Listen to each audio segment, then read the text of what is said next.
le Yetzer Hara, il va toujours t'attaquer sur ses faiblesses. Maintenant, chacun, il connaît ses faiblesses. Lui, il est ignorant. Donc, il sait qu'il va se faire attraper sur l'ignorance. Lui, il est parfif, il est lourd, il est paresseux. Donc, il sait qu'il va se faire attraper sur la négligence. Ouais. Lui, il sait qu'il n'aime pas réfléchir. Donc, il sait qu'il va se faire attraper parce qu'il va être manipulé par quelqu'un qui va lui faire croire qu'à ce moment-là, il réfléchit. D'accord? Donc, cette logique-là, vous pouvez l'éteindre, ça veut dire, vous jeter dans les toilettes. D'accord. Donc c'est quoi l'idée? L'idée, c'est que quand Yaakov, vous avez compris maintenant, quand Yaakov, il s'est battu en face de l'ange de Esav, ça veut dire qu'il était pris par l'ange de Esav et en même temps par le Yaakov négatif, le Yetzer Hara de Yaakov à l'intérieur de lui. Ouais. Maintenant, il y a le combat intérieur et il y a le combat extérieur. Comme tu vas à un examen, d'un côté, tu as l'examen avec une pression énorme parce que si tu le rates, il faut refaire 2 ans d'études. Donc, c'est la pression extérieure.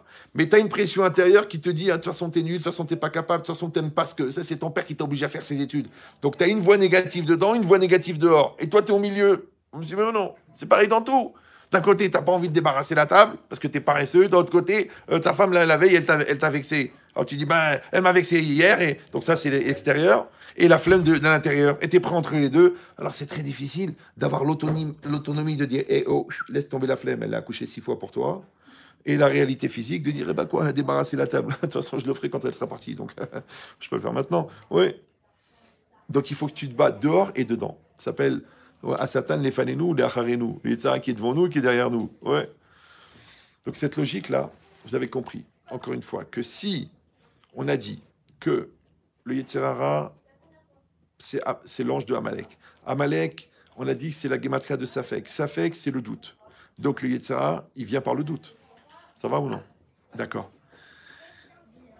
Et le doute, qu'est-ce qui génère chez la personne? Il y a 2 genres de doute. Il y a le doute positif, qui t'oblige à trouver des solutions, et il y a le doute négatif qui te casse les forces. Vous me suivez ou non?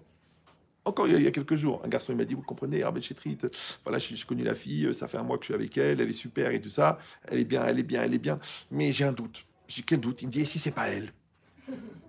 Et si c'est pas elle mon zivouk? Et si j'ai droit à mieux? Alors, je lui ai dit, écoute, JH2, c'est une formule, ça veut dire John Hmar au carré. JH2, c'est une formule.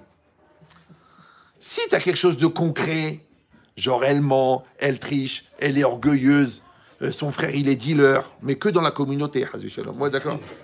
Son père il est alcoolique, ou là il est escroc, tu peux dire, oh j'ai quelque chose qui me met un doute. Mais s'il n'y a rien, tout va bien dans le réel. Mais dans l'absolu, il te montre voir de l'absolu. Et si c'est pas mon zivoug? Une fois, une femme, elle m'a téléphoné, elle me dit, Rabbi Chetrit, voilà, je suis très, très angoissé parce que je me demande, est-ce que j'ai épousé mon zivoug? Je dis, vous êtes marié depuis 2 jours, 3 jours? Elle me dit, non, 22 ans.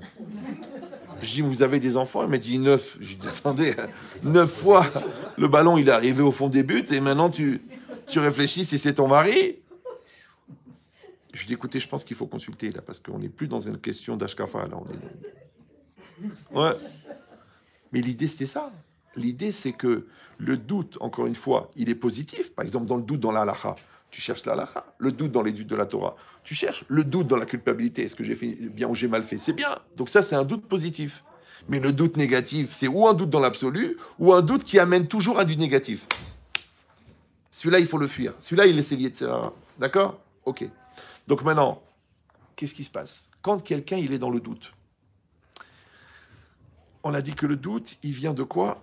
Il vient du Yetzer Hara. Et le Yetzer Hara, c'est le manque. Or, la simcha, c'est la shlemut. C'est l'être entier.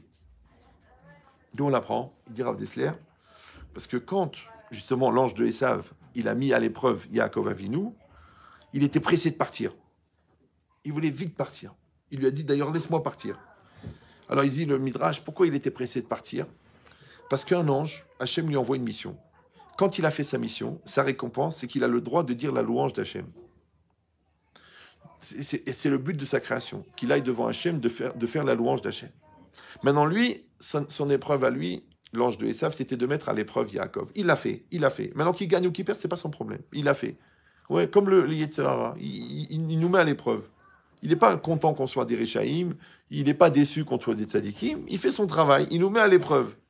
Maintenant, l'ange, il a mis Yaakov à l'épreuve. Après, il était pressé parce que ça y est, maintenant j'ai droit à ma récompense. C'est comme toi, on est le 31, tu veux ton salaire. Donc il voulait vite monter. Alors il dit de là, tu vois, que Kol Amagia l'Ishlemut Omer Shira. Tout celui qui atteint l'entité, la plénitude, Omer Shira, il dit un chant. Et ça, c'est un phénomène bizarre. Donc vous avez compris que l'ange, puisqu'il a atteint son résultat, donc il a envie de chanter. Donc tu vois que la joie de chanter, elle vient d'avoir finalisé un résultat.